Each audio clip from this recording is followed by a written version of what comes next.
ഒന്നുകിൽ കരാറിലെത്തുകയോ അതല്ലെങ്കിൽ ഉന്മൂലനം നേരിടുകയോ വേണമെന്ന ട്രംപിന്റെ ഭീഷണിക്കിടയിലും ഇറാൻ അമേരിക്ക നയതന്ത്ര നീക്കങ്ങൾ സജീവമാണ്. പ്രശ്നപരിഹാരത്തിന് നയതന്ത്ര നീക്കം തുടരണമെന്ന് ചൈനയും റഷ്യയും ആവശ്യപ്പെട്ടു.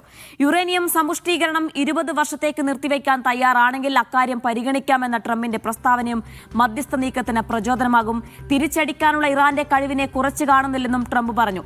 അമേരിക്ക നേരത്തെ പിടിച്ചെടുത്ത ഇറാൻ കപ്പലിലെ മുഴുവൻ ജീവനക്കാരും പാകിസ്ഥാനിലെത്തി.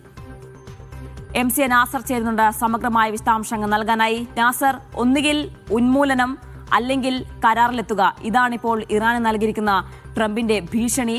അതേസമയം തന്നെ മറുവശത്ത് ചർച്ചകൾ നടക്കുന്നുണ്ട് എന്നതാണ് ഒരു പ്രത്യാശയുണ്ടാക്കുന്ന ഒരു കാര്യം.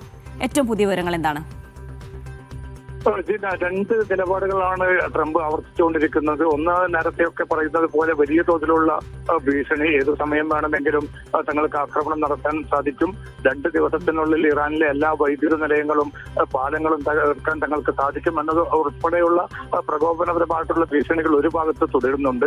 പക്ഷെ അതേസമയം തന്നെ നയതന്ത്ര നീക്കങ്ങൾ ചൈനയും റഷ്യയും ഇടപെട്ട് നടത്തുന്നതിനോട് ഏറെക്കുറെ പരോക്ഷമായിട്ടാണെങ്കിലും അതിനെ തങ്ങൾ പിന്തുണയ്ക്കുമെന്ന സൂചന നൽകുമാറുള്ള പ്രതികരണം കൂടിയാണ് വിവിധ മാധ്യമങ്ങൾക്ക് നൽകിയിരിക്കുന്ന പ്രതികരണത്തിൽ അമേരിക്കൻ പ്രസിഡന്റ് ട്രംപ് വ്യക്തമാക്കിയിരിക്കുന്നത്. ഇന്നിപ്പോ ഫോക്സ് ന്യൂസിന് നൽകിയിരിക്കുന്ന അഭിമുഖത്തിൽ ട്രംപ് വ്യക്തമാക്കുന്നത് ഇറാന് ഇപ്പോൾ പോലും വലിയ തോതിൽ തന്നെ തിരിച്ചടിക്കാനുള്ള സൈനിക ശേഷിയുണ്ട്, അതിനെ തങ്ങൾ കുറച്ചു കാണുന്നില്ല എന്നാണ്. കാരണം ഇത് നേരത്തെ ട്രംപ് പറഞ്ഞതിന് ഘടകവിരുദ്ധമാണ്. നേരത്തെ ട്രംപ് വ്യക്തമാക്കിയത് പൂർണ്ണമായിട്ടും ഇറാന്റെ സേനയെ പൂർണ്ണമായിട്ട് തകർത്തു കഴിഞ്ഞ് നാവികസേനയും അതോടൊപ്പം തന്നെ കരസേനയും ഒക്കെയും ആ തകർച്ച നേരിട്ട് കഴിഞ്ഞിരിക്കുകയാണ്. അതുകൊണ്ട് ഇനി ഒരു നിലക്കും പ്രതിരോധിക്കാൻ ഇറാൻ സാധിക്കുകയില്ല എന്നായിരുന്നു ഇതുവരെയും ട്രംപ് വ്യക്തമാക്കിയത്. പക്ഷേ ഇന്നിപ്പോ ഫോക്സ് ന്യൂസിന് നൽകിയ പ്രതികരണത്തിലാണ് ഇറാൻ ഇപ്പോൾ പോലും വേണമെങ്കിൽ ശക്തമായിട്ട് തിരിച്ചടിക്കാനുള്ള കഴിവുണ്ട്, അതിനെ തങ്ങൾ ഒരിക്കലും കുറച്ചു കാണുന്നില്ല എന്ന അർത്ഥത്തിലുള്ള ഒരു പ്രതികരണം കൂടി ഉണ്ടായിരിക്കുന്നത്. അതേസമയം നേരത്തെ പിടിച്ചിട്ട ചർച്ച മുന്നോട്ട് കൊണ്ടുപോകാൻ അനുകൂലമായിട്ടുള്ള ചില നീക്കങ്ങൾ, അതോടൊപ്പം തന്നെയാണ് ചൈനയും റഷ്യയും എത്രയും പെട്ടെന്ന് ഈ പ്രതിസന്ധി തീർക്കാൻ നയതന്ത്ര നീക്കങ്ങളുമായിട്ട് മുന്നോട്ട് പോകണമെന്ന് ഇറാനോടും അമേരിക്കയോടും ആവശ്യപ്പെടുന്നുണ്ട്. കഴിഞ്ഞ ദിവസം ചൈനീസ് പ്രസിഡന്റ് ഷി ജിൻപിങ്ങുമായി ട്രംപ് നടത്തിയ കൂടിക്കാഴ്ചയിലും പ്രത്യക്ഷത്തിൽ തന്നെ അമേരിക്ക ചൈനയുടെ സഹായം തേടിയതായിട്ടുള്ള റിപ്പോർട്ടുകൾ ഉണ്ടായിരുന്നു. ഹോർമസ് കടലിടുക്ക് ഈ അവസ്ഥയിൽ ഇനിയും അടച്ചിടുന്നത് ഒരു നിലക്കും ഗുണകരമാകില്ല, അത് തുറന്നു കൊടുക്കണം.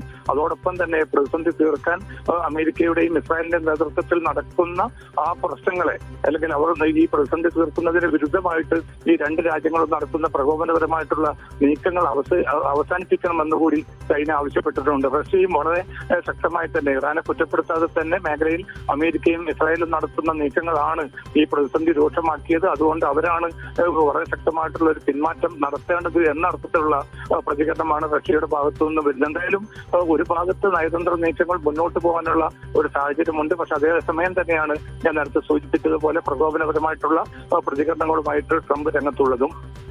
അതായത് നേരത്തെ ഇപ്പോൾ പറഞ്ഞതുപോലെ തന്നെ ഒരു വശത്ത് യുദ്ധം അവസാനിപ്പിക്കാനുള്ള എല്ലാ നീക്കവും നയതന്ത്ര ചർച്ചകൾ നടക്കുന്നുണ്ട്, മറുവശത്ത് അതോടൊപ്പം തന്നെ ഈ ഹോർമുസ് തുറക്കാനുള്ള ഒരു നീക്കം ചൈനയുടെ സപ്പോർട്ടോടുകൂടി അത്തരത്തിലുള്ള ഒരു നീക്കം അവിടെ നടക്കുന്നുണ്ടെന്നാണ് മനസ്സിലാക്കേണ്ടത്. തീർച്ചയായിട്ടും കഴിഞ്ഞ ദിവസം ചൈനീസ് പ്രസിഡന്റുമായിട്ട് ട്രംപ് നടത്തിയ ചർച്ചയിലും വളരെ ശക്തമായി തന്നെ വന്ന ഒരു വികാരം ഇതാണ്. കാരണം ഈ ഹോർമസ് കടലിടുക്കിന്റെ ആ പ്രതിസന്ധി ലോകരാജ്യങ്ങളെ, അതിന്റെ ഊർജ്ജ സംവിധാനങ്ങളെ, അതോടൊപ്പം തന്നെ കയറ്റി ഇറക്കുമതി മേഖലയെ വലിയ തോതിൽ തന്നെ പ്രതികൂലമായിട്ട് ബാധിക്കുന്നുണ്ട്. അതുതന്നെ തുടർന്നാണ് ഈ ചർച്ച അവസാനിച്ച ഉടൻ തന്നെയാണ് ചൈനയുടെ ഏതാണ്ട് 15ഓളം കപ്പലുകൾക്ക് ഹോർമസിലൂടെ കടന്നു പോകാൻ ഇറാൻ അനുമതി നൽകിയതും ഒരു പക്ഷേ ഈ പ്രതിസന്ധിയിൽ കുറെ കൂടി തുറന്നൊരു ഉദാരമായിട്ടുള്ള സമീപനത്തിലേക്ക് ഇറാനും നീങ്ങുന്നതിന്റെ തെളിവാണ്. കാരണം ചൈനയുടെ കപ്പലുകളല്ലാതെ അമേരിക്കയുടെയോ ഇസ്രായേലിന്റെയോ അവരുടെ സഖ്യ രാജ്യങ്ങളുടെയോ ഒരു കപ്പലും പിന്നെ ഇനിയും അനുവദിക്കുകയില്ല എന്ന നിലപാടിൽ തന്നെ ഇറാൻ ഉറച്ചു നിൽക്കുകയാണ്. അതോടൊപ്പം തന്നെ ഏതെങ്കിലും അർത്ഥത്തിലുള്ള ഒരു ആക്രമണം വരികയാണെങ്കിൽ ഈ നയതന്ത്ര നീക്കം പൂർണ്ണമായി നിർത്തിവെക്കും, അതിശക്തമായി തന്നെ തിരിച്ചടിച്ചുകൊണ്ട് മുന്നോട്ട് പോകാനായിരിക്കും തങ്ങളുടെ നീക്കം എന്നുകൂടി അമേരിക്കക്ക് ഇറാൻ മുന്നറിയിപ്പ് നൽകുന്നുണ്ട്. അതുകൊണ്ട് തന്നെ ഈ നയതന്ത്ര സാധ്യതയെ ഇല്ലാതാക്കുന്ന വിധത്തിലുള്ള ഒരു ആക്രമണം പുനരാരംഭിക്കാൻ ട്രംപ് ഭരണകൂടം ഇപ്പോൾ പോലും വിസമ്മതിക്കുന്നതായിട്ടുള്ള റിപ്പോർട്ടുകളാണ് അമേരിക്കയിൽ നിന്ന് വരുന്നത്. അതേസമയം ഇസ്രായേലിനെ സംബന്ധിച്ചിടത്തോളം എത്രയും പെട്ടെന്ന് ഈ ആക്രമണം പുനരാരംഭിക്കണം, ഇറാനിലെ ഇനിയും അവശേഷിക്കുന്ന ലക്ഷ്യങ്ങൾ പൂർണ്ണമായിട്ട് തകർക്കുമാർ ആ ആക്രമണം മുന്നോട്ട് കൊണ്ടുപോകണമെന്നൊരു നിലപാടിലാണ്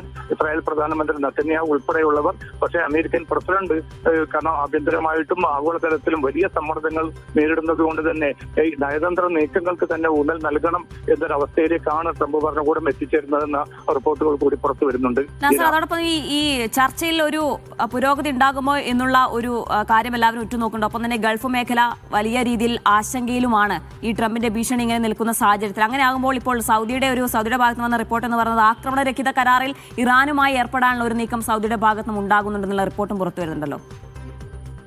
തീർച്ചയായിട്ടും ചെയ്യാം. കാരണം മേഖലയിലെ എല്ലാ രാജ്യങ്ങളും, ഗൾഫ് രാജ്യങ്ങൾ ഉൾപ്പെടെ മേഖലയിലെ എല്ലാ രാജ്യങ്ങളും ആവശ്യപ്പെടുന്നത് ഈ പ്രതിസന്ധിക്ക് സൈനികമായിട്ടുള്ള ഒരു പരിഹാരം ഉണ്ടാകാൻ ആരും ആഗ്രഹിച്ചത് കൊണ്ട് കാര്യമില്ല. അത് സ്ഥിതിഗതികൾ കൂടുതൽ പ്രത്യാഘാതങ്ങളിലേക്ക് നീക്കുകയാണ് ചെയ്യുക. കാരണം ഈ 2 മാസത്തിലധികം നീണ്ട യുദ്ധത്തിലൂടെ മേഖലയിൽ രൂപപ്പെട്ടിരിക്കുന്ന സുരക്ഷാ ഭീഷണിയും അതോടൊപ്പം തന്നെ വാണിജ്യ നിക്ഷേപ മേഖലകളിൽ രൂപപ്പെട്ടിരിക്കുന്ന കടുത്ത പ്രതിസന്ധിയും ഇത് എല്ലാ രാജ്യങ്ങളെയും ബാധിച്ചുകൊണ്ടിരിക്കുന്നുണ്ട്. ഊർജ്ജ മേഖല വലിയ തോതിലുള്ള പ്രതിസന്ധിയാണ് നേരിടുന്നത്.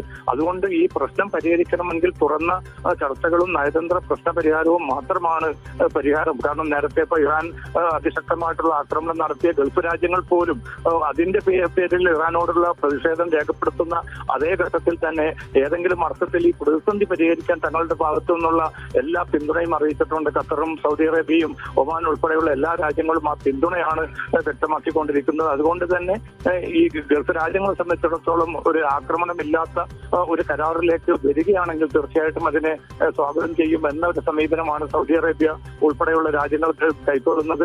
മേഖലയിലെ എല്ലാ രാജ്യങ്ങളും പൊതുവായിട്ടുള്ള സമീപനം ഇക്കാര്യത്തിൽ സ്വീകരിക്കാനുള്ള നീക്കങ്ങളും നടക്കുന്നുണ്ട്.